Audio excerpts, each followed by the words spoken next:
han sido cercanos a nosotros en el pasar de los años. Algunos de ustedes han tenido el gusto de conocerlos ya, a Jorge Loro, a Carmen Beatriz.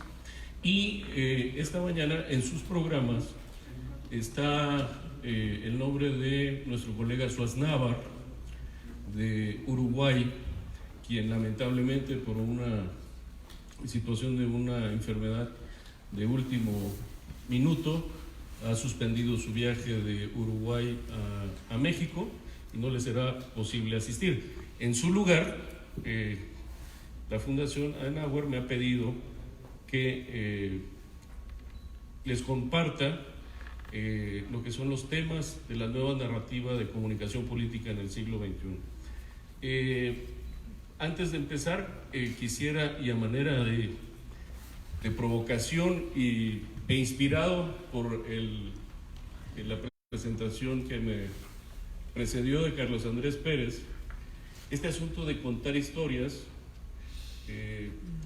si pensamos en las campañas del siglo XX con las del siglo XXI, realmente hay un giro en la comunicación. Hoy en la mañana escuchamos como Klaus Schuller muy atinadamente nos recuerda que para hacer estrategia de campañas, para hacer estrategias en la comunicación política, no solo en las campañas electorales, que aquí en México solemos confundir que todo es para las campañas electorales.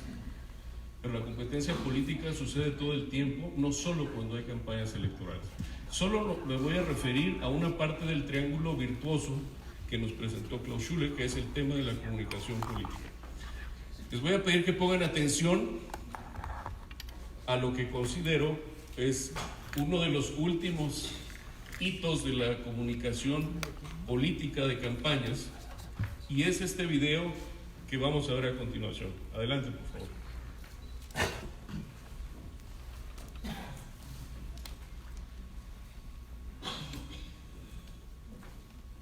Le salió un nuevo adversario, Donald Trump.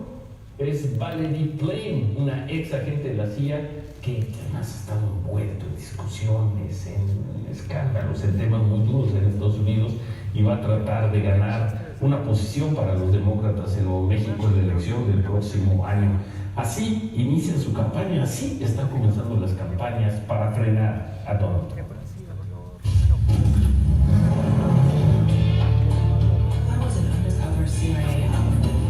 My assignment was preventing rogue states and terrorists from getting nuclear weapons. You name a hotspot, I lived it. Then Dick Cheney's chief of staff took revenge against my husband and leaked my identity. His name, Scooter Libby. Guess who pardoned him last year? I come from Ukrainian Jewish immigrants. Dad was in the Air Force. My brother almost died in Vietnam. My service was cut short when my own government betrayed me.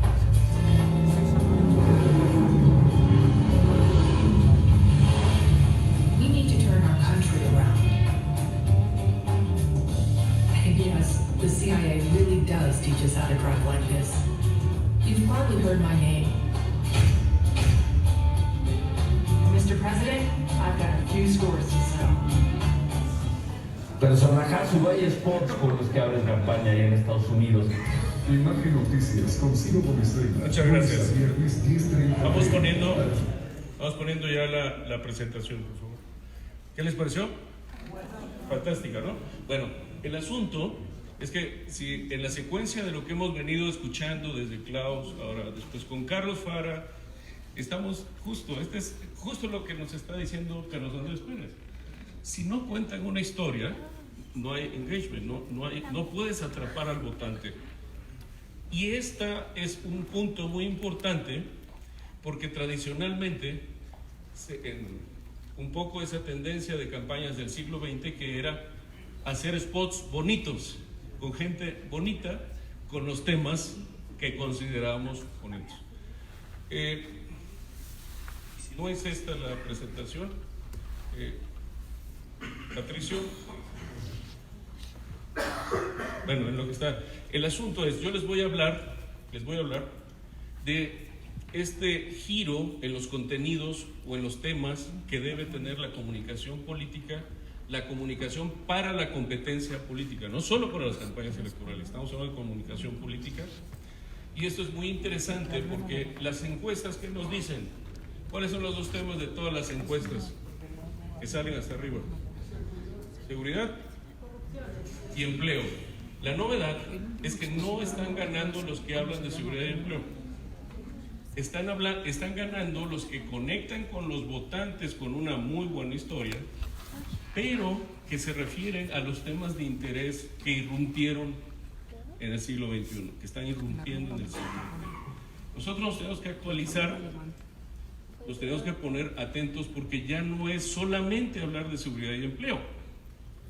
Hay una docena de temas que están haciendo distinta la narrativa comunicacional del siglo XXI. La narrativa, fíjense lo que yo digo, la narrativa. Adicionalmente, la forma de hacer la narrativa, como bien lo dijo Carlos Andrés, y ahorita es justamente lo que vamos a analizar. Primero, ¿cómo era la comunicación política en el siglo XX? Predecible, monotemática, dependiendo de qué lado estabas en tu país, tu posición ideológica era muy clara, o eras procomunista o eras procapitalista, mayormente. Los personajes caudillescos, los Fideles Castros, pero también personajes de talla internacional que llenaban el espacio mediático en su totalidad. Hay una foto muy buena histórica de Kennedy visitando Berlín, acompañado de Adenauer. Por cierto, muchos recordarán esa frase que le hizo famosa en la visita, que una vez en Guatemala la recordamos con nuestro presidente de OTCA. Las narrativas eran sobre los países, sobre las ideologías, y todo esto generaba un tipo de comunicación política, por decirlo así, lineal. No se contaban muchas historias, se contaban problemas, no historias, problemas. Y teníamos antagonistas claros. ¿Y qué pasó en el siglo XXI? El siglo XXI, cuando pensábamos nosotros que todos lo sabíamos, hasta hubo un libro, ¿no?, que se llamaba El fin de la historia, que decía, bueno, pues ya todo es predecible, se acabó el comunismo, viene el auge o expansión del capitalismo y la democracia. O sea, hubo como ese boom de fin de siglo, de que la democracia iba a ser la panacea a todos nuestros males, y todos los partidos se corrieron a hablar de democracia, todos los que fueron medianamente inteligentes. Pero el siglo XXI, en mi opinión, empezó realmente el día que las Torres Gemelas fueron atacadas, el día que Estados Unidos fue atacado, porque la narrativa lineal de la comunicación política, la narrativa esa lineal que traíamos del siglo XX, también cambió. Y en una sola mañana, todos los ciudadanos del mundo nos conectamos con un acontecimiento, y no fue precisamente ni unos Juegos Olímpicos ni un Mundial de Fútbol. Fue la sensación de que todos los ciudadanos estábamos conectados de alguna manera.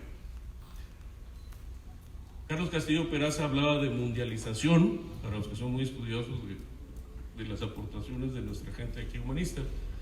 El término globalización irrumpió en la comunicación política, pero también irrumpió en las formas de que nos comunicamos en la política. Esta sensación de que ya no estamos aislados, esta sensación de que los países y los partidos políticos son parte de algo más grande, de una comunidad que no tiene que ver solamente con la polarización que precedió al siglo XX. Eso de mundo soviético, socialismo, capitalismo. Y esto que estamos viviendo es la diferencia entre ser o no un partido político de vanguardia, la capacidad que tenga o no un partido político para situarse en las formas nuevas de comunicación política con éxito. y lo decía Klaus en la mañana, no es solo un asunto de comunicación, sino también de organización y de estrategia, dijo en el Triángulo. Entonces, cuando piensen en comunicación, no piensen en lo bonito nada más, sino piensen como partido que a la par de su proceso de comunicación deben tener un plan y deben tener una estrategia, un plan de organización y una estrategia. Los partidos políticos más exitosos, los que van a la vanguardia, y lo digo en el caso, por ejemplo, de CDU, es porque no solo se meten al tema del empleo y la generación de empleos, no solo se meten al tema de seguridad y la calidad de vida de las personas, sino se meten a los temas desglosados que en el siglo XXI nos empiezan a preocupar. Y perdón que no tengo el apuntador. Entonces, sí hay una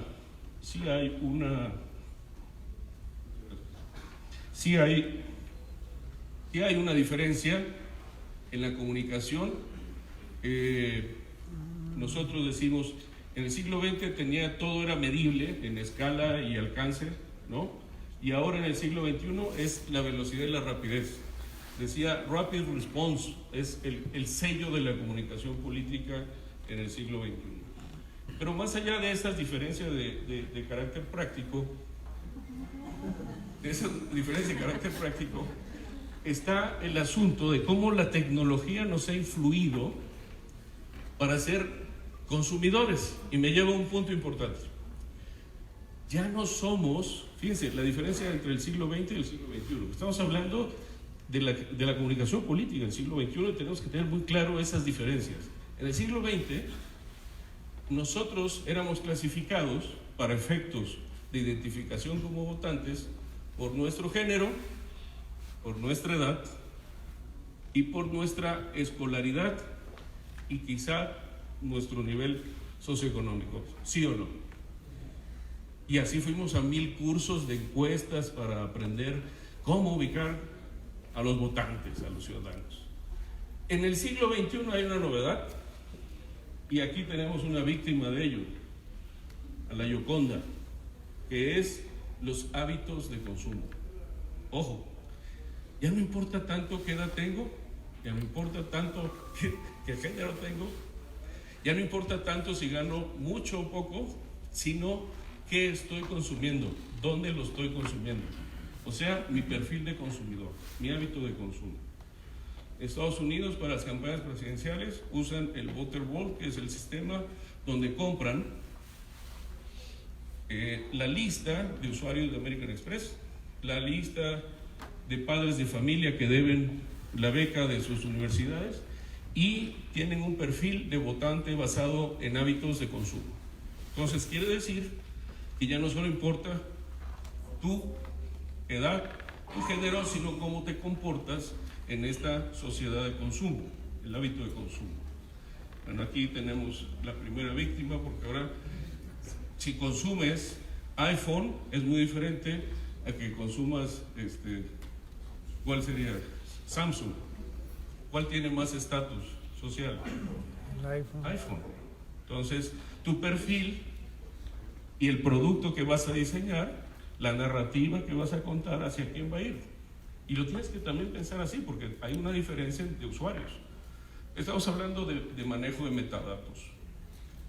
En el siglo XXI apareció un tema que después de este boom de como que el siglo XX cerraba muy bien por la caída del muro de Berlín, por el fin de la Unión Soviética, de momento iniciamos el siglo XXI con una especie de pesimismo de que las cosas no están funcionando bien en las democracias.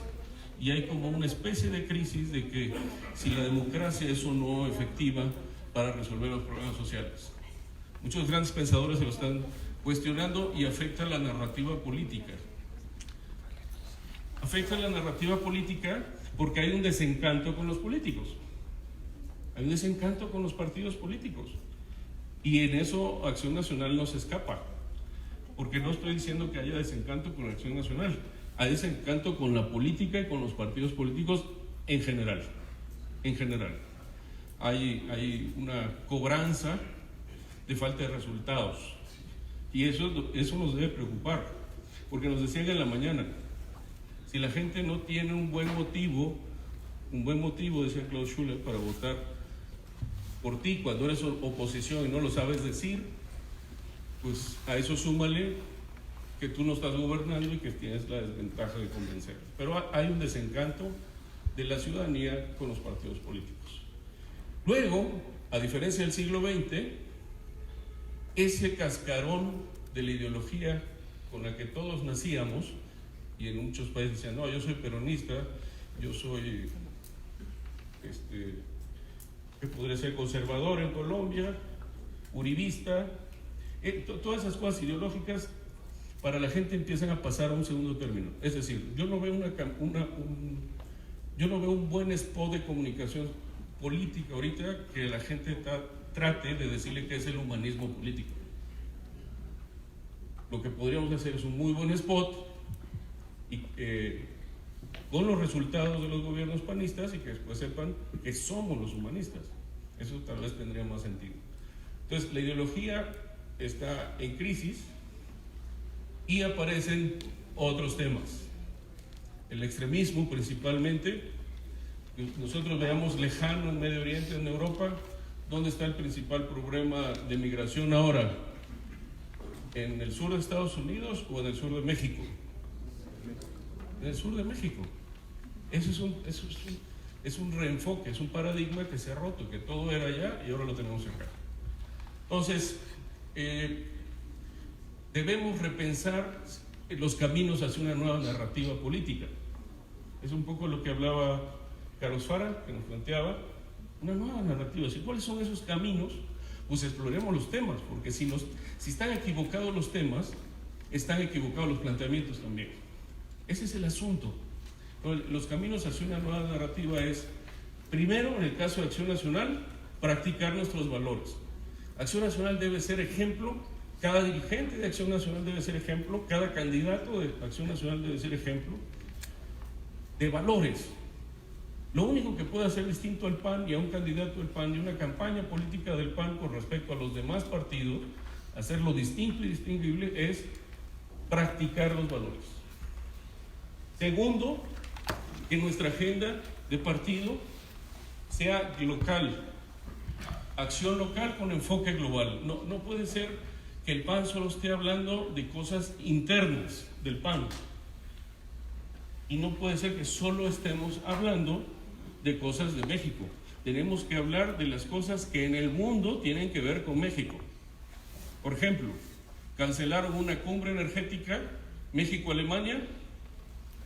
Nosotros debimos haber agarrado esa bandera porque es un socio económico de primera importancia con México, empresarial, económico y en muchos sentidos. Entonces, ustedes asúmanse y se lo tienen que creer. Cuando decíamos escuela de ciudadanos, ahora tenemos que decir escuela de ciudadanos no solo mexicanos, sino ciudadanos del mundo. Y eso sería algo disruptivo e innovador para Acción Nacional, que tuviéramos en nuestra agenda el que todos nuestros militantes también sepan que tenemos una agenda fuera de México y que tiene que ver con México. Y por supuesto, la disrupción. Nosotros no podemos querer el éxito político haciendo lo mismo que hemos venido haciendo en las últimas campañas. Y me refiero a la de 2012 y me refiero a la de 2018. Revisemos a un alemán que anda por acá, hizo una muy buena reflexión, que decía, no solo analicemos lo que está haciendo bien o que hizo bien el otro o que está haciendo mal el otro.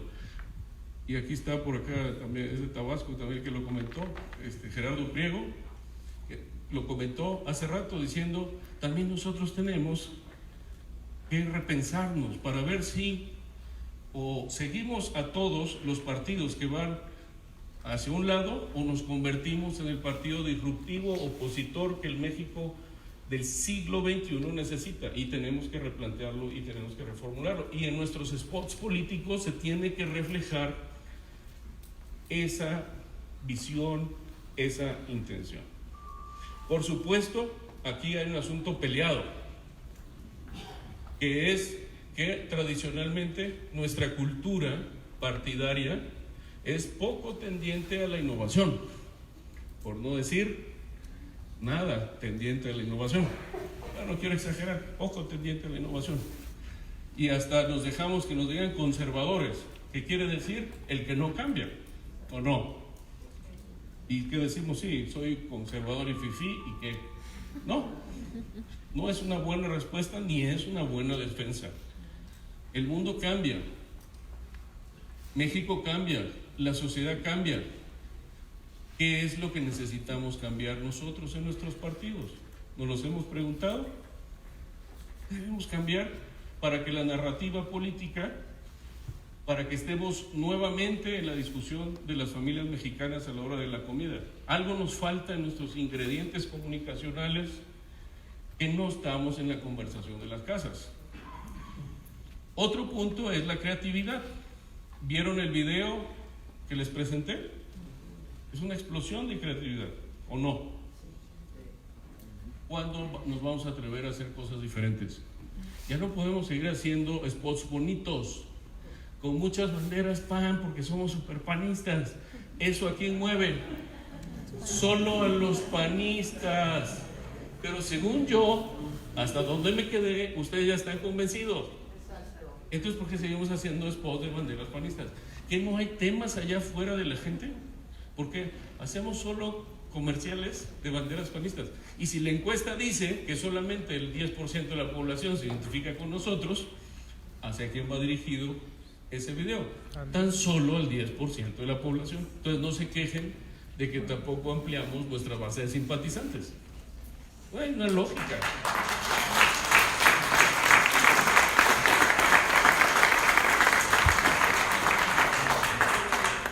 Eso es lo que tenemos que hacer. No se trata de cambiar nuestros valores, se trata de que pensemos fuera de la caja. No vamos a dejar de ser panistas, no tengan miedo, no va a pasar eso.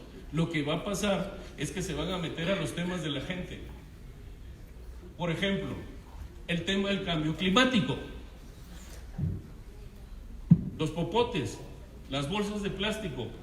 ¿Cuándo le van a entrar ustedes a que en lugar de hacer leyes para reformar el artículo 14, fracción tercera, inciso B, párrafo C, le van a entrar a legislar contra las bolsas de plástico? ¿Cuándo voy a ver un spot de Acción Nacional hablando de los beneficios de dejar de usar las bolsas de plástico?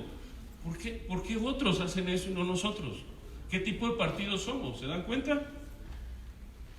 Hasta el año 2000 nosotros teníamos con claridad la narrativa. Queremos sacar al PRI de los Pinos. Lo logramos, ¿verdad? Ok. Con Calderón, seguridad democrática. Se hizo lo que se pudo. ¿Para qué le servimos ahora a los mexicanos? Pues si están los temas. Pues no están los temas. Por ejemplo, la deforestación. México es uno de los países, y la tendencia global así lo indica, que se va a ver inmiscuido en esos temas. Son nuestros, deberían ser los temas más urgentes de Acción Nacional, ¿o no?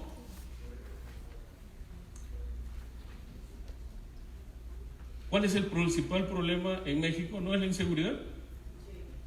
¿Y cuándo vamos a sacar nuestra narrativa de paz? ¿Cuándo la vamos a sacar? De cómo sí construir la paz. No cómo aumentar el número de efectivos, no qué características debe tener la Guardia Nacional, no si debe haber o no Guardia Nacional. ¿Dónde está nuestro plan de paz? Esos son, en mi opinión, los caminos para nuevas narrativas. Exploremos cuáles. No estoy diciendo que sean estos precisamente, pero sí veamos en el marco del siglo XXI, de lo disruptivo. ¿No les gustaría ver un video como el que vimos hace rato, igual de creativo y disruptivo, pero en un tema de paz o de energías limpias, de energías renovables? ¿No deberíamos estar haciendo eso?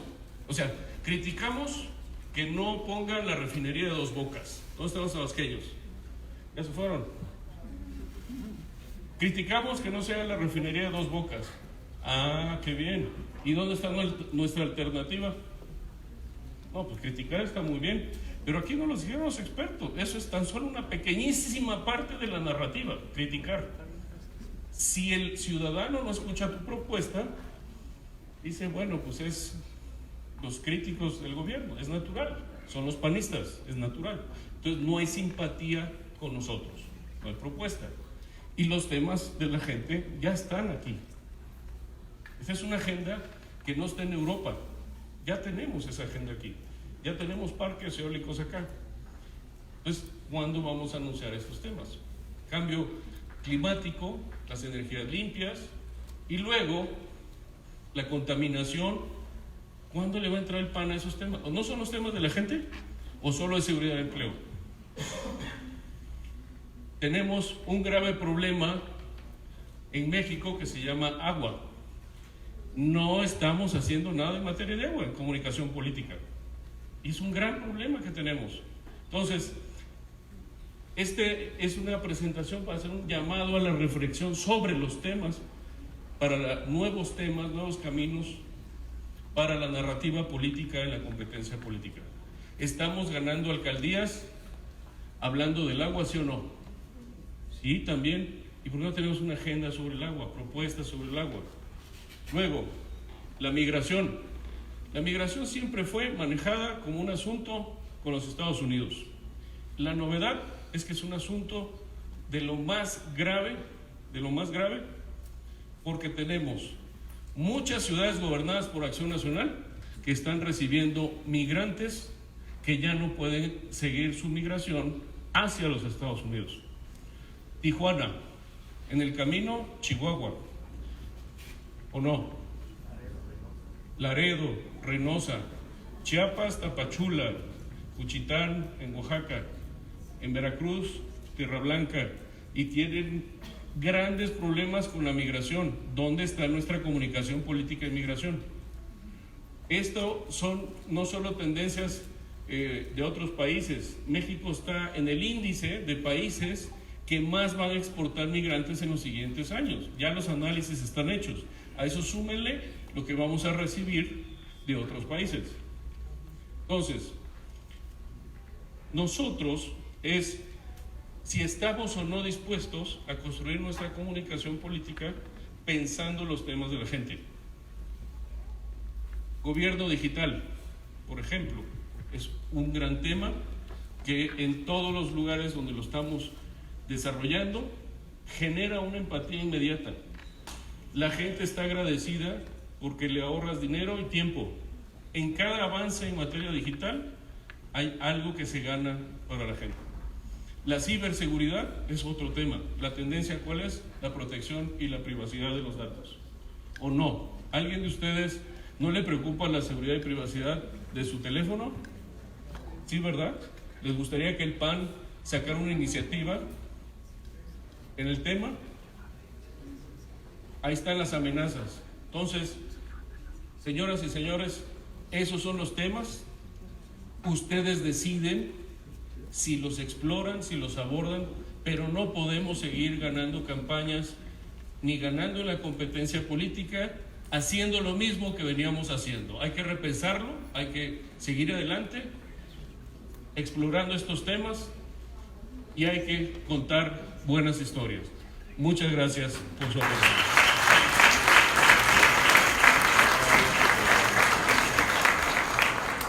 Cedo el uso de la palabra a mi compañera Carmen Beatriz Fernández. Muchas gracias, Héctor. Vamos a ver si... Sí.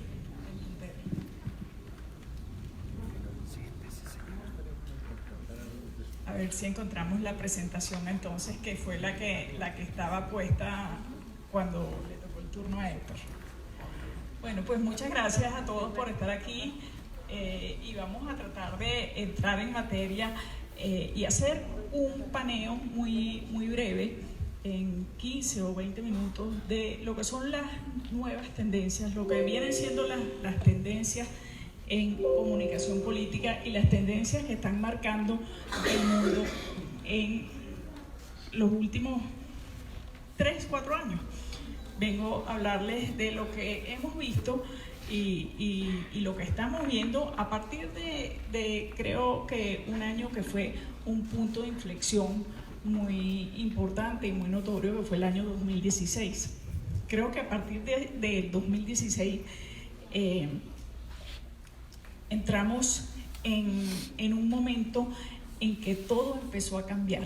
El mundo tal y como lo conocemos empezó a cambiar. Y eso que vimos en el 2016 fueron dos cosas muy llamativas, dos cosas que no estaban en el escenario, dos cosas que no aparecían en las encuestas, que no estaban dentro de lo posible o no estaban dentro de lo probable, donde se equivocaron la mayoría de los pronósticos, y son nada menos que la victoria de Trump en los Estados Unidos y la victoria del Brexit en el Reino Unido. Y quizás sumémosle la victoria del referéndum, del no en el referéndum colombiano. O sea, son tres aspectos. ¿Qué pasa? Pero es la que teníamos. Sí. O sea, es la que salió cuando empezó la de Héctor. A ver, sí.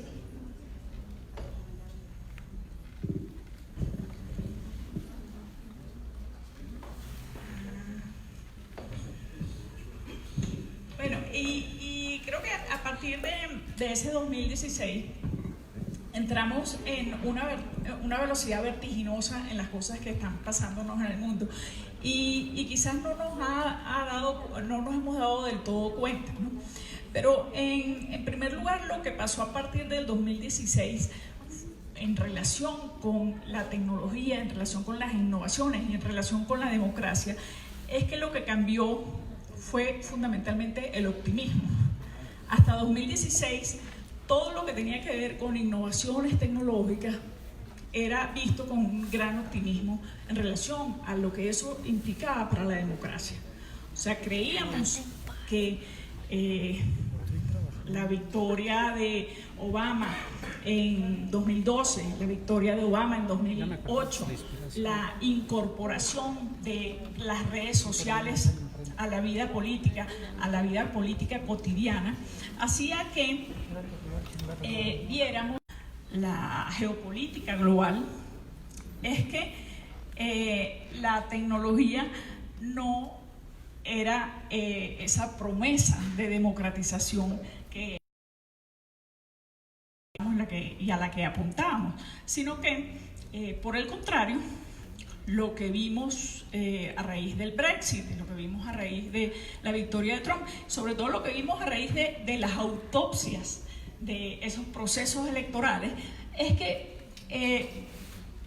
había formas de trampear la elección y que la tecnología estaba llevándonos más bien a hackear los procesos electorales, ¿no? Y hackear los procesos electorales en esas dos democracias tan importantes globalmente implicaba también hackear la democracia. Entonces, lo que estamos viviendo ahora es el miedo a que la tecnología nos hackee la democracia. Entonces, apareció la presentación, que bueno. Yo lo que vengo a hablar es precisamente de esto, de este vértigo, de esta sensación vertiginosa en la que ha entrado la comunicación política en la geopolítica global, y vamos a hablar un poco de hipersegmentación, de desinformación, de las nuevas plataformas que han emergido, de viralidad, de deepfake y del estado de vigilancia. Y vamos a hablar de esos fenómenos muy rápidamente, pero con unos casos puntuales, casos específicos que nos han venido pasando justamente a partir del 2016, que es cuando este fenómeno de hipersegmentación en las redes sociales empieza a verse como un fenómeno peligroso para la democracia y peligroso para nuestras sociedades.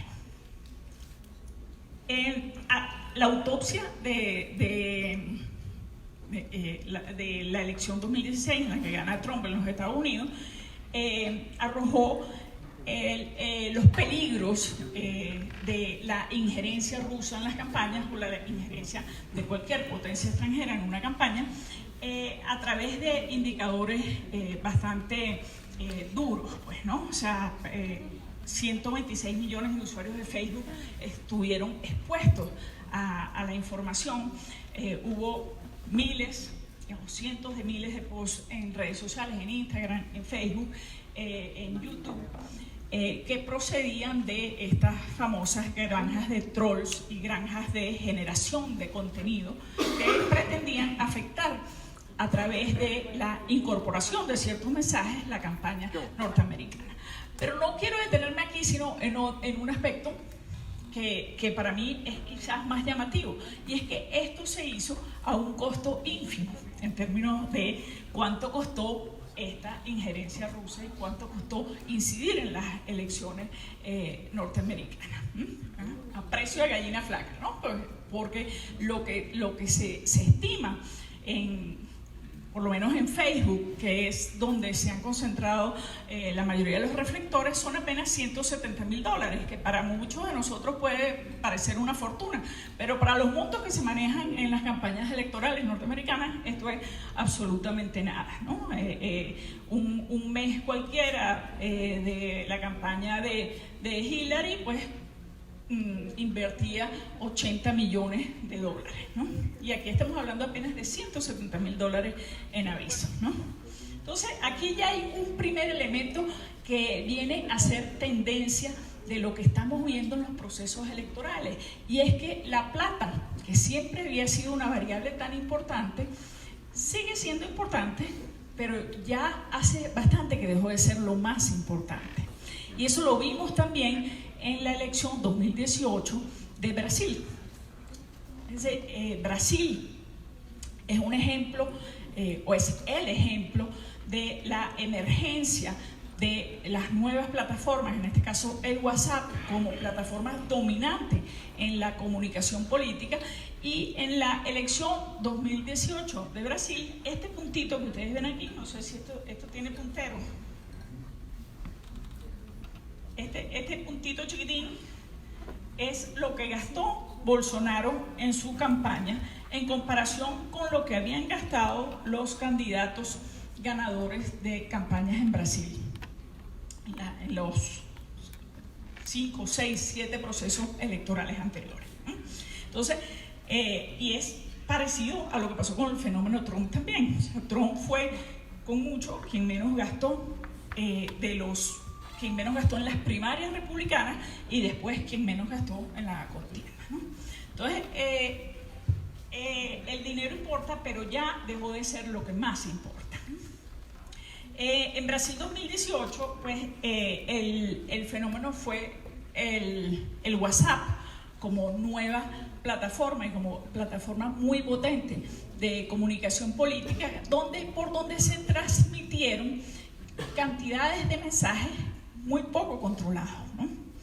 Y esto a diferencia de lo que habíamos visto en las contiendas 2016, porque en 2016 se transmitieron muchos mensajes tóxicos, digamos, a través de ciberpublicidad, o sea, con inversiones ciberpublicitarias. Pero en WhatsApp la inversión no era ciberpublicitaria, sino que había una viralidad, lo que conocemos como viralidad orgánica, es decir, se dio toda esta viralidad donde videos y fotos, mensajes verdaderos o no, corrían como pólvora de WhatsApp en WhatsApp y en los chats, sin que eso implicase un presupuesto asignado a publicidad, como había sido el caso WhatsApp, el caso Facebook, ¿no? Fíjense, Brasil 2018, como el fenómeno Bolsonaro es el grafiquito azul, la rayita azul, está todo el tiempo muy por encima, tanto en la primera elección como en la segunda, en la primera vuelta como en el balotaje, está todo el tiempo muy por encima en búsquedas en Google, y ese buscador de Google se convirtió en un indicador muy potente de lo que iba a pasar, ¿no? Tan es así que el Partido de los Trabajadores, que es dentro de los partidos políticos latinoamericanos, yo diría que el partido político que había desarrollado mayores destrezas en el tema de precisamente bots, trolls, granjas de trolls, y tenía un equipo de ciberactivistas muy entrenados, muy adoctrinados, cierra prácticamente la campaña en una situación de defensa, una situación completamente a la defensiva, tratando de identificar cualquier mensaje procedente de las filas de Bolsonaro como un mensaje asociable a fake news, ¿no?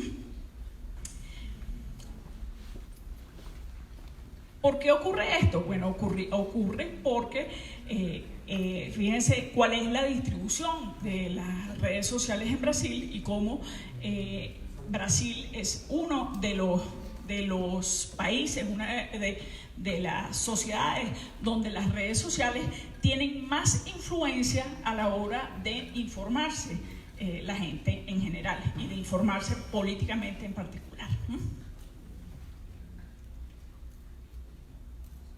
En ese monstruo de dimensiones que es Brasil, solo comparable en esas dimensiones tan gigantescas a México precisamente. Nosotros tuvimos 140 millones de usuarios de Facebook y 120 millones de usuarios de WhatsApp que estuvieron permanentemente expuestos a esta nueva vertiente de la comunicación política, donde Bolsonaro llevaba claramente una ventaja. Llevaba claramente una ventaja porque era capaz de diseminar con mucha mayor facilidad y generar mucha mayor viralidad a partir de sus mensajes políticos. Otro caso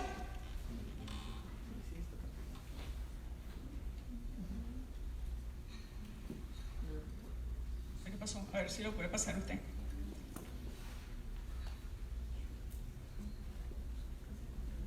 Se quedó como congelado acá.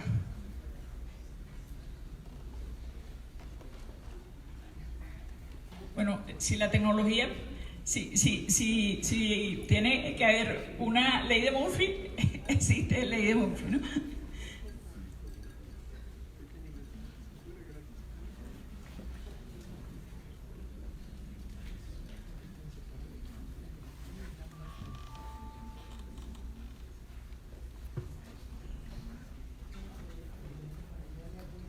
Bueno, el otro caso que les traigo para la reflexión es el caso alemán. Precisamente el caso de la elección alemana que comentábamos antes de entrar. Okay, vamos a ver. Ajá, la siguiente.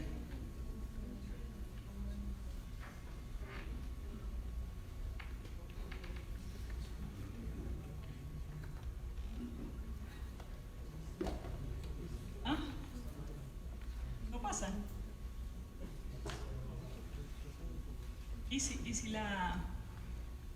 Ajá.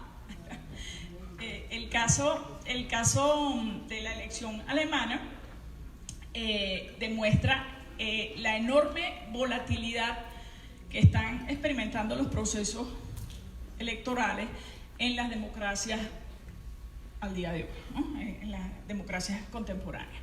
En la elección alemana, la elección general alemana, 3 días antes de la elección, un youtuber muy conocido, pero muy poco, que se había involucrado muy poco en política, saca un video que es muy, en términos, aquí no vamos a ver el video ni nada, pero el video genera en 72 horas, y son precisamente las 72 horas del cierre de campaña, genera 13 millones de views, unos números pues muy importantes. Y más importante aún es a los segmentos que está dirigido ese video, pues, que son precisamente los segmentos más jóvenes del electorado y los segmentos que consumen más redes sociales para informarse políticamente, ¿no? Y esto causó una merma muy importante en los dos partidos históricos alemanes, ¿no? Particularmente en el Partido Socialdemócrata, que es desplazado por los verdes, ¿no? Pero entonces, este fenómeno ocurre precisamente porque estamos teniendo unas formas muy distintas de consumir la información, y particularmente de consumir la información política. Y estas formas tan distintas de consumir información tienen que ver también con la emergencia de otro fenómeno que es el del deepfake, ¿no? Esta imagen que estamos viendo son este dragón volando, es la apertura del campeonato de béisbol en Corea del Sur, con holografías y red de telefonía 5G, que hace que esa máxima bíblica de ver para creer esté quedando en el pasado. Ahora ya no necesariamente todo lo que vemos podemos creérnoslo, ¿no? Y este es otro ejemplo muy bueno, no sé si lo han visto, vamos a ver si puede darle allí y puede arrancar. Hay ya en el mercado software que permiten que con una grabación... Imagine this for a second. One man with total control of billions of people's stolen data, all their secrets, their lives, their futures. I owe it all to Spectre. Spectre showed me that whoever controls the data controls the future. Esto es una rueda de prensa de Zuckerberg, donde está diciendo cuáles son las medidas que está tomando Facebook para lidiar con la transparencia de los avisos políticos, y con un sintetizador de voz y un modulador facial tú puedes imitar exactamente la voz y hacer que la expresión diga lo que está diciendo. Y entonces aquí este video circuló mucho más que el video original, y aquí lo que está diciendo, bueno, yo soy el dueño del mundo porque me he hecho el dueño de los datos del mundo, ¿no? Entonces, esto, fíjense, si las 72 horas del youtuber, del video del youtuber alemán, fueron demoledoras, imagínense lo que pueden ser un video de esta naturaleza hecho las 24 horas antes de un cierre de campaña. Un video absolutamente fake, pero que la gente lo cree porque no está acostumbrada a lidiar con esta nueva máxima, que es que no puedes creer en lo que ves, ¿no? Entonces, esto lo vamos a ver en México, estoy segura, el año que viene o antes. Entonces, tenemos que saber que contra esto o a favor de esto tenemos que lidiar. Es decir, tenemos que ver cómo hacemos para que, así como en una llave de judo, los cambios tecnológicos que están siendo tan vertiginosos podamos manejarlos a nuestro favor. Imagine this. ¿Es tan fácil desinformar en una elección? Sí, es tremendamente fácil. Yo no sé si ustedes vieron este tuit del presidente Obrador, de AMLO. ¿Alguien lo vio?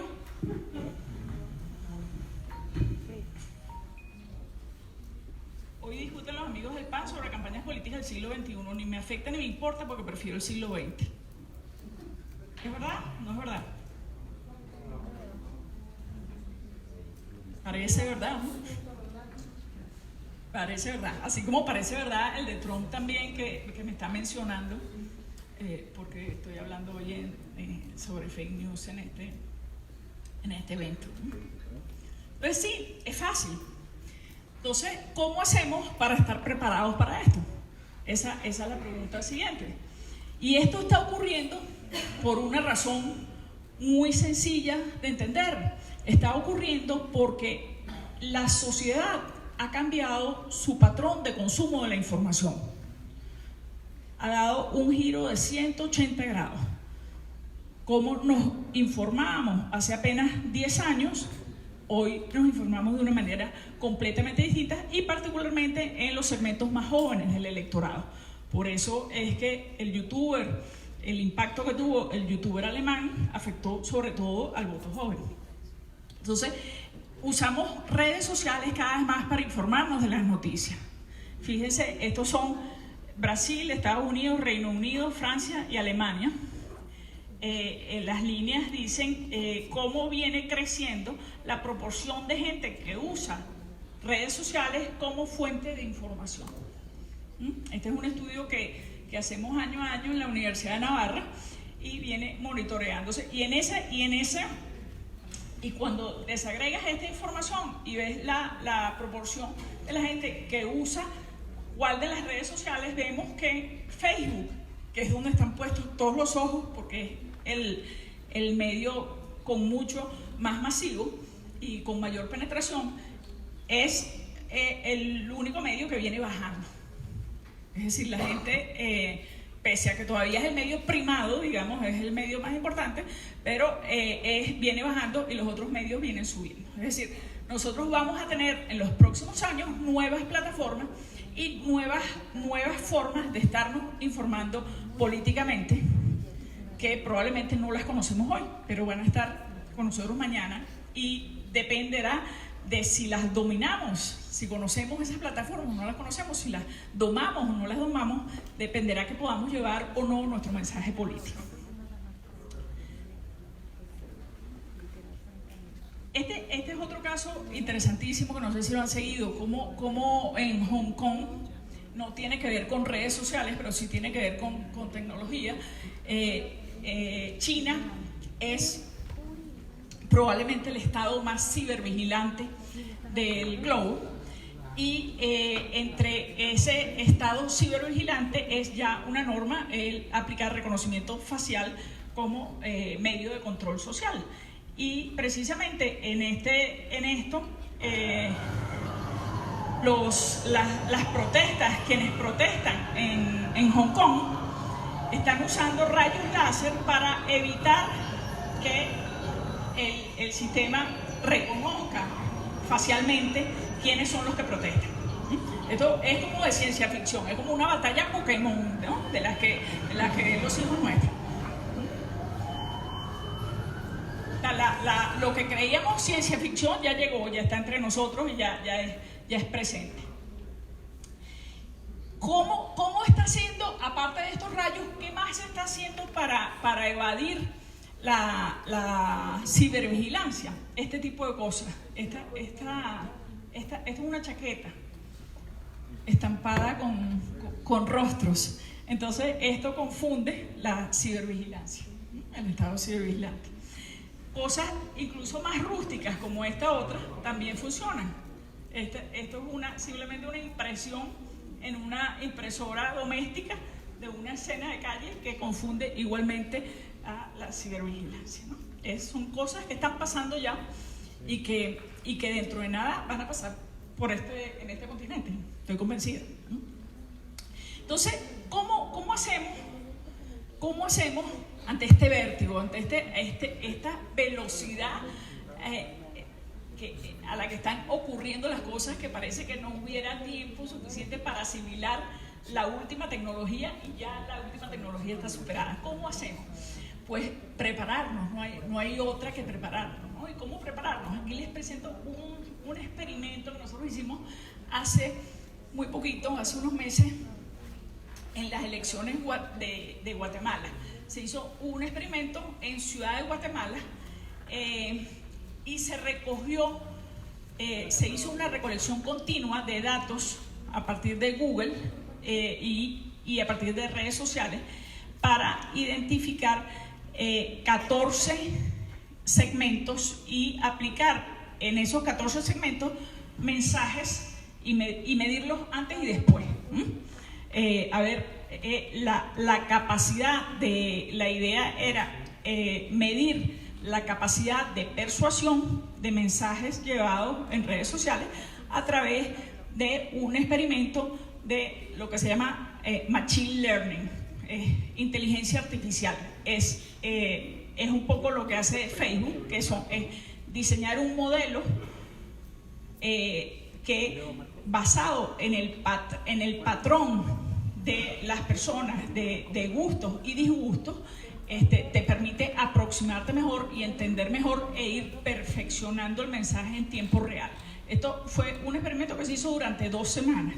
Se tomó una población de 1.600 personas a manera, digamos, de tamaño muestral, y a esa se hizo un pretest y un post-test en esos 14 segmentos, identificando la capacidad de persuadir a través de mensajes con inteligencia artificial. Y los resultados fueron impresionantes. Esto es una cosa que todavía está en plena desarrollo, en pleno aprendizaje, pero aquí hubo diferencias hasta del 25% en ciertos segmentos entre la opinión que tenía el día 1 y la opinión que tenía el día 15. Por ejemplo, este segmento no se ve muy bien, ¿no? Pero gente que, por ejemplo, la variable seguridad en no votar, antes 14%, después 21%, en una campaña de 15 días. Una diferencia de 25%, 25 puntos, convenciendo a la gente de ir a votar o no. Ese es el más impresionante. Hubo otros mucho menos impresionantes, pero eso... y es una cosa que básicamente es la lógica con la que trabaja Facebook, ¿no? Es pautar una información y pautar una publicidad, y en la medida que va obteniendo mejores rendimientos, en esa misma medida tú vas perfeccionando el mensaje hasta encontrar el mensaje óptimo, y eso lo haces a través de inteligencia artificial, a través de una máquina que va aprendiendo.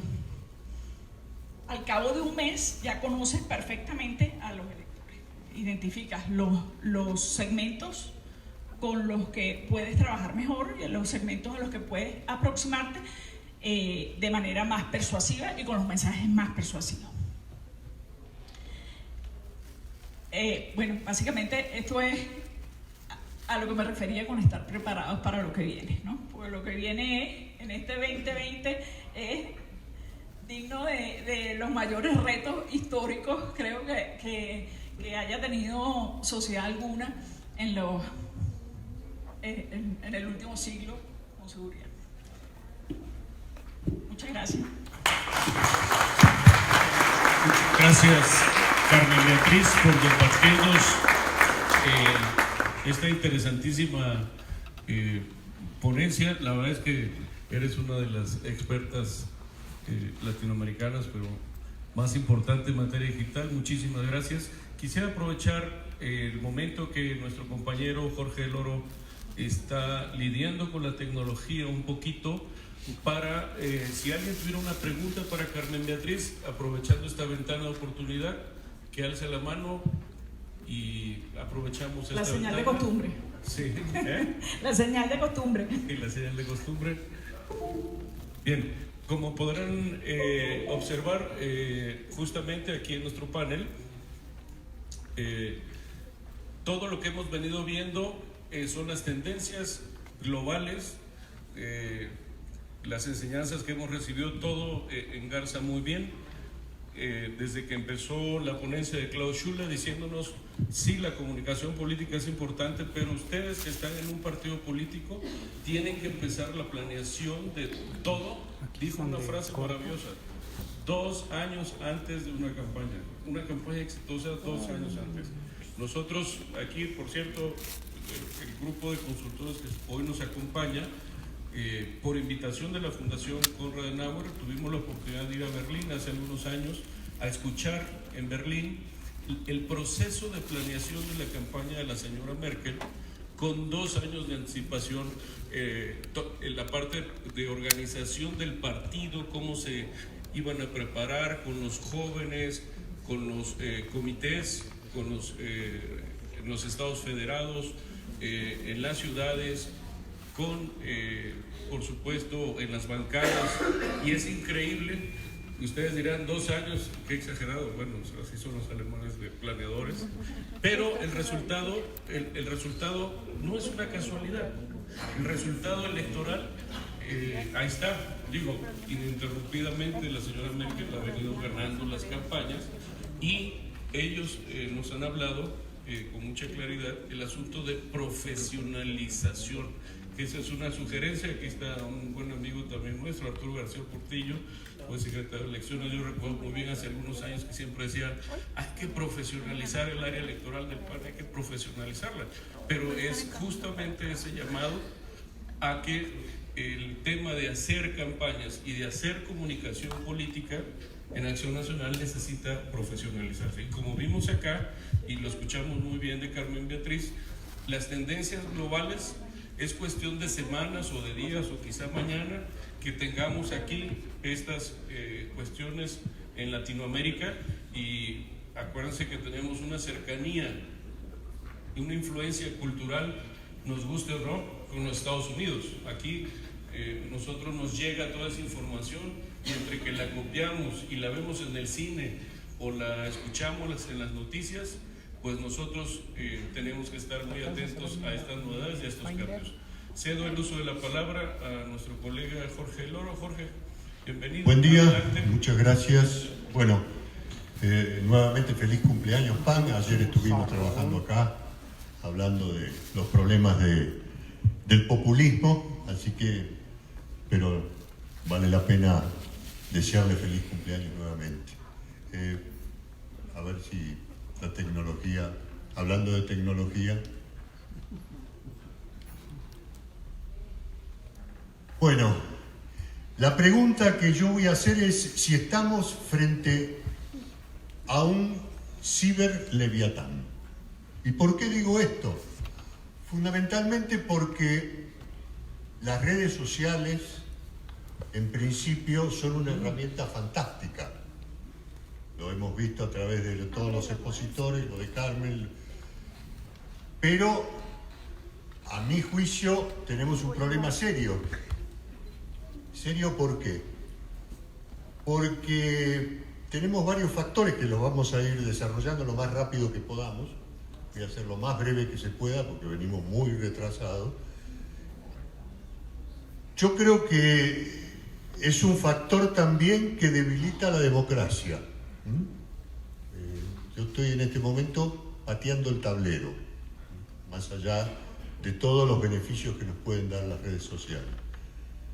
Y otro factor importante es que no por tener la última tecnología en el bolsillo, estamos usándola adecuadamente. Primero porque necesita una estrategia dentro de la propia estrategia de una campaña electoral. No por colgar mensajes en las redes, ya estamos, ¿no? Y otra cosa es fundamental, que a veces lo que cargamos son mensajes del siglo XIX para una tecnología del siglo XXI. Entonces, no es compatible el objeto moderno del siglo XXI con el mensaje que va adentro.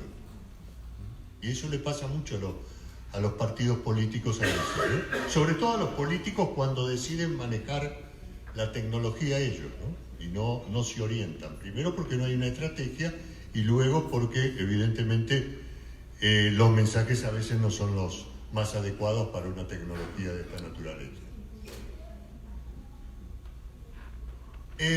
¿Por qué decía esto del ciberleviatán? Es porque a mi juicio es como una suerte de un Orwell que está comiendo parte de la democracia, y es una nueva y desconocida dictadura. Digamos, ha generado una dependencia en nosotros, las redes sociales, sobre todo con una cantidad de noticias que no son las adecuadas, que son falsas, con la polarización y también con la endogamia que se produce, porque en realidad nosotros nos regocijamos entre los que pensamos igual y a veces somos poco habituales a investigar lo que hace el adversario. O se crean guetos de comunicación donde nos regocijamos nosotros y a veces sí, a partir de un tuit o de algo que dijo alguien en una red social que es un adversario, empezamos nosotros a descargarnos. Y creemos que con eso estamos haciendo fantástico, ¿no? Es un ejercicio de catarsis, pero también de alta agresividad. Las redes sociales han tendido a esa polarización, por lo menos en la Argentina, a ser un lugar donde se dicen las cosas más horribles. Y yo creo que eso no favorece para nada la democracia. Por otro lado, la inteligencia artificial está de alguna manera reestructurando la vida humana. Estamos viviendo un periodo en libertad o somos alimentados por los algoritmos, donde todo viene procesado como si fueran esas comidas rápidas que tenemos en el freezer, en la nevera, y las ponemos en el microondas y luego las comemos. Entonces, cuidado también con eso. ¿No será una suerte de libertad asistida la que estamos viviendo? ¿No será que todos estos condicionamientos nos llevan casi a pensar de una determinada manera, a partir de lo que sabemos de la manipulación de datos y la acumulación de situaciones, incluso de manipulación de los electorados, incluso de las bases electorales? Hoy la política y la economía son producto de datos, son datos, ¿no? Estamos arriba de datos. Entonces, para mí es como un nuevo sujeto que está dominando la generación masiva de datos y una gestión artificial de los mismos. Digamos, ¿cuál es el análisis humano si de alguna manera esos datos se empiezan a tabular, a mezclar, y es la tecnología lo que está orientando hacia ciertas manifestaciones, ¿no? Y el poder tecnológico es justamente un adecuado manejo de los datos, de la Big Data.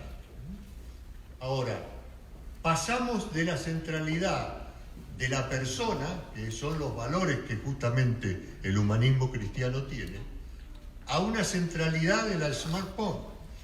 Somos homo digitales. Ahí tenemos el proceso, ¿no?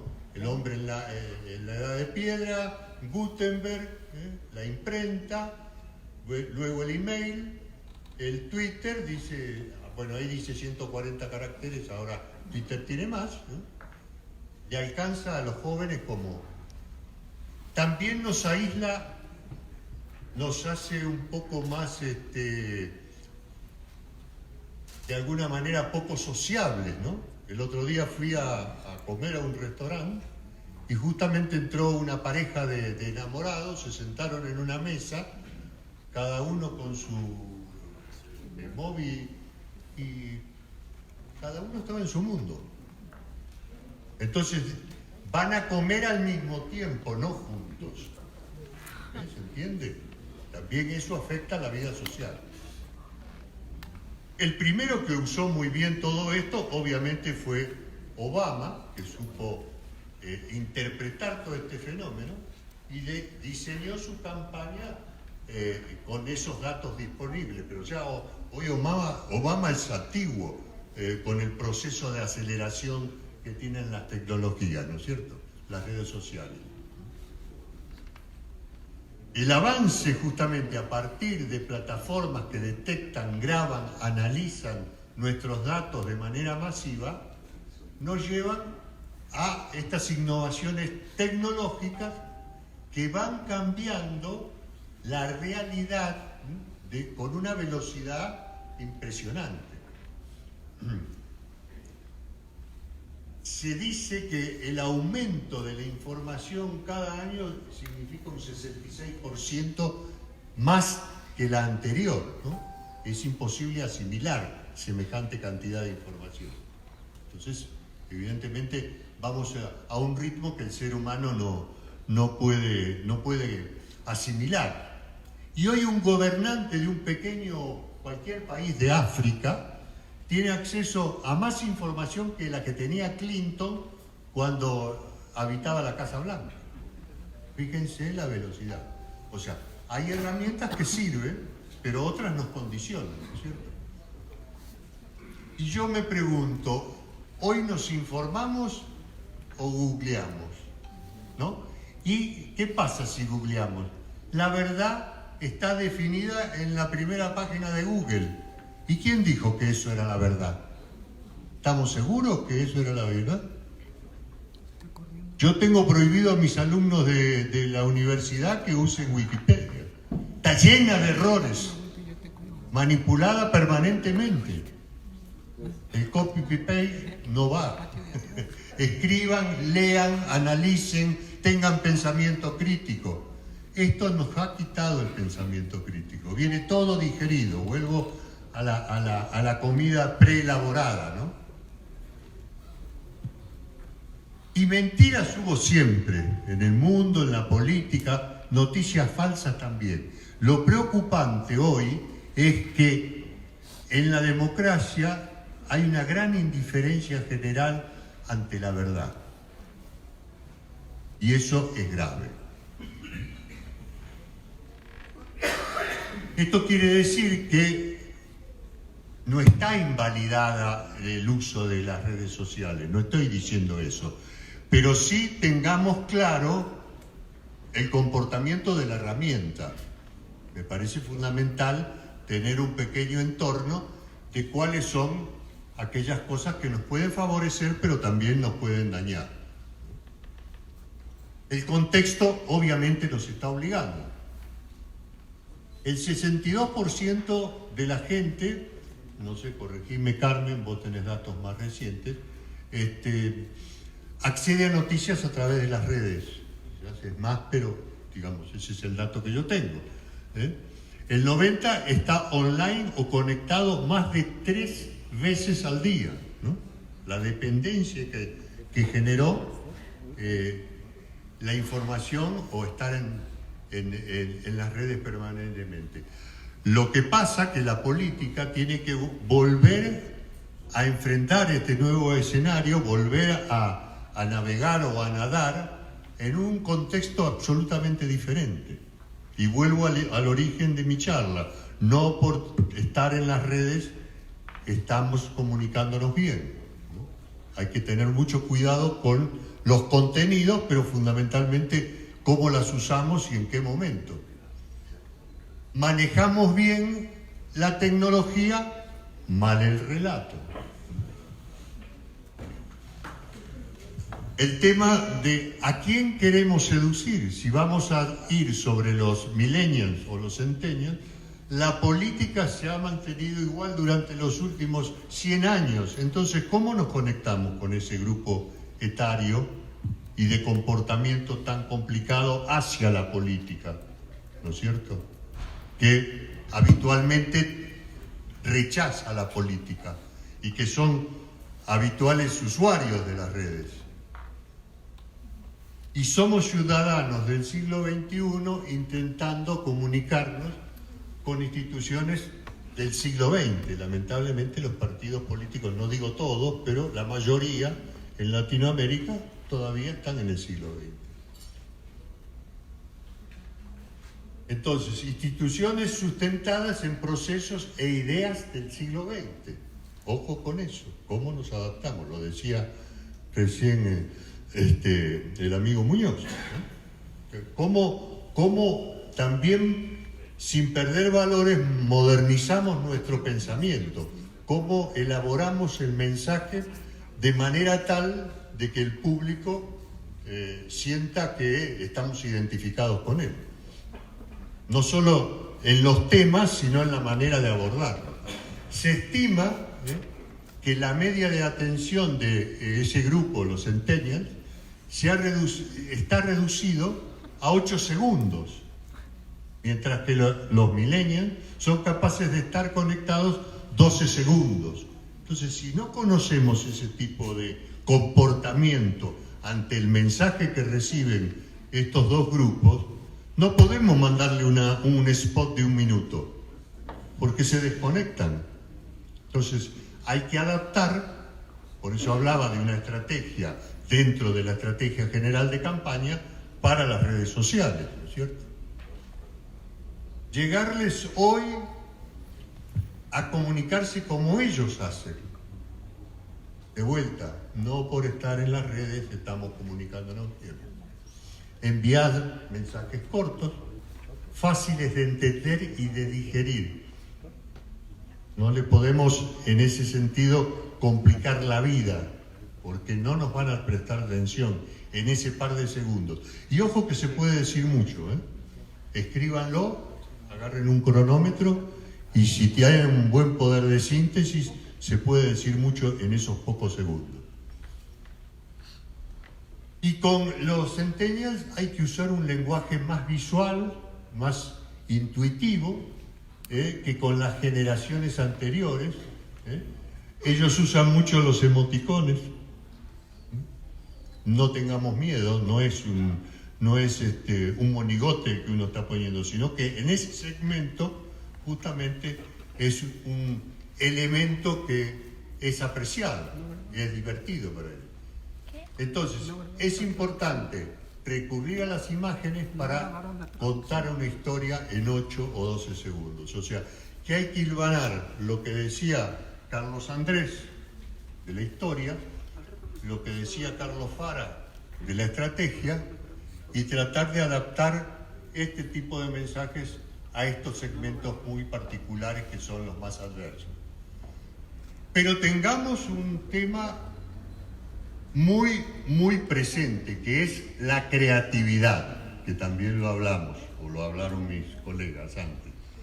Y ojo que a veces la creatividad del votante es mucho mejor que la de los políticos, y nos puede hacer pasar un muy mal rato.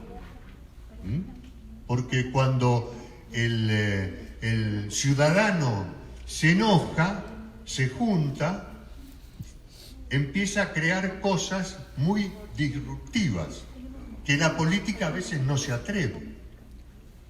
Y entonces nos saca ventaja y nos hace pasar un papelón como esta gente. Esto no es nuevo, quizás ustedes lo conocen, con una graffiti, la calidad de las calles en Ekaterimburgo, que es la 4ª ciudad rusa. Estoy hablando de Rusia, no estoy hablando ni siquiera de un país occidental, ¿no? Acá fueron muy creativos. ¿Qué hicieron los vecinos, no? Tenían un sitio web de la ciudad donde la gente escribía por los problemas, y entonces tenían un problema serio de baches, de hoyos en las calles. Hicieron una campaña que se volvió masiva para que justamente solucionaran uno de los problemas más graves que tenía la ciudad. Con mucho ingenio, mucha creatividad, asociaron esos agujeros en las calles, en el pavimento, con las imágenes de algunos de los políticos, el alcalde, el vicealcalde, el gobernador. Ingenio, con la graffiti de unos jóvenes que pintaron en una noche, en el centro de la ciudad, las caras de los políticos en esos baches. Esa noticia se convirtió en algo, en una sensación, se viralizó de una manera tal que fue un éxito bárbaro. Ahí vemos el bache original, y después cómo usaron los baches para graficar la cara del alcalde o la del vicealcalde, y obviamente los políticos ya no podían cruzarse de brazos, porque esto se subió a las redes y empezó a tener como un éxito brutal. El tráfico en la web de esos ciudadanos aumentó y duplicó el caudal de visitas en 24 horas. Los funcionarios tuvieron que correr a tratar de solucionar el tema porque estaban pasando un momento muy difícil. Y acá tenemos un poco una señorita parada en uno de estos agujeros hechos con la graffiti, ¿no es cierto?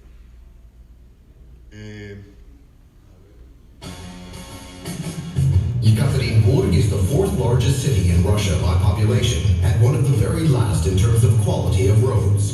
Visitors to our city are horrified by the pits and potholes around here. We feel ashamed, but we have to drive over these rough roads every day. The local website, ura.ru, which writes about life in the city, has touched upon this problem many times. However, it seems that the politicians responsible for road repair don't really care about these holes. The only thing they seem to care about is their own public image. We decided to associate road holes with images of certain politicians. In the nighttime, on 3 potholes in the city center, we drew faces that were familiar to all: the governor, the mayor, and the vice mayor. And next to each drawing was a quote citing their promises. For example, the vice mayors declared the potholes will be fixed by the end of April, which by July was very revealing. In the morning, the news about the caricatures with the reference to ura.ru became a viral sensation in Russia.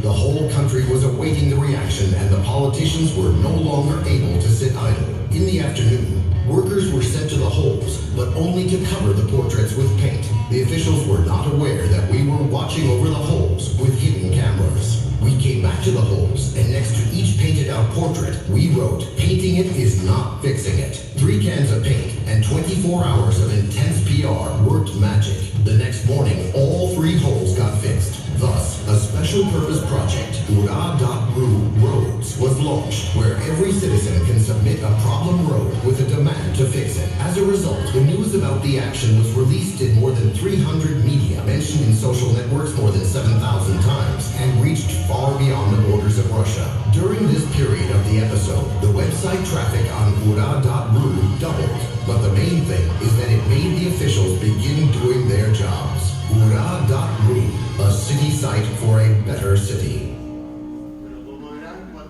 Los vecinos se enojan y tienen creatividad, nos pueden hacer pasar un mal rato. Y la comunicación mediada por la tecnología smartphone, ¿no?,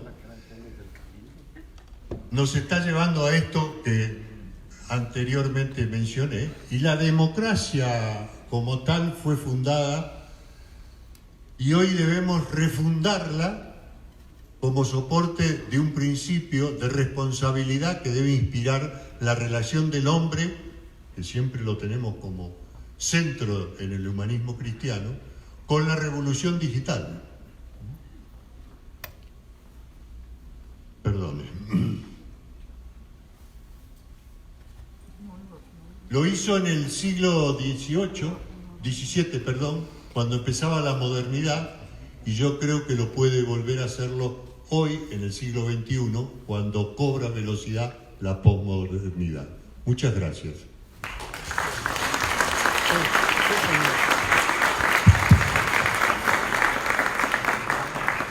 Muchas gracias a todos ustedes. Para concluir los trabajos de este seminario internacional, cedo el uso de la palabra a nuestro buen amigo Frank Pris, para que nos dé un mensaje final. O primero aquí con el señor Treviño. Patricio, ¿sí? Muchas gracias.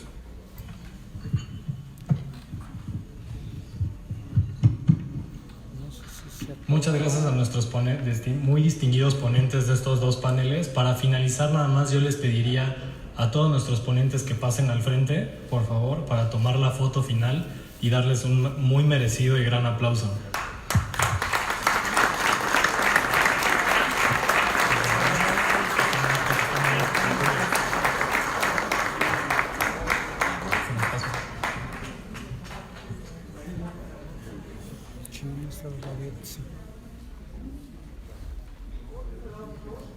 Oye, ¿estás hasta arriba? Es que están tomando la foto final. Están tomando la foto final.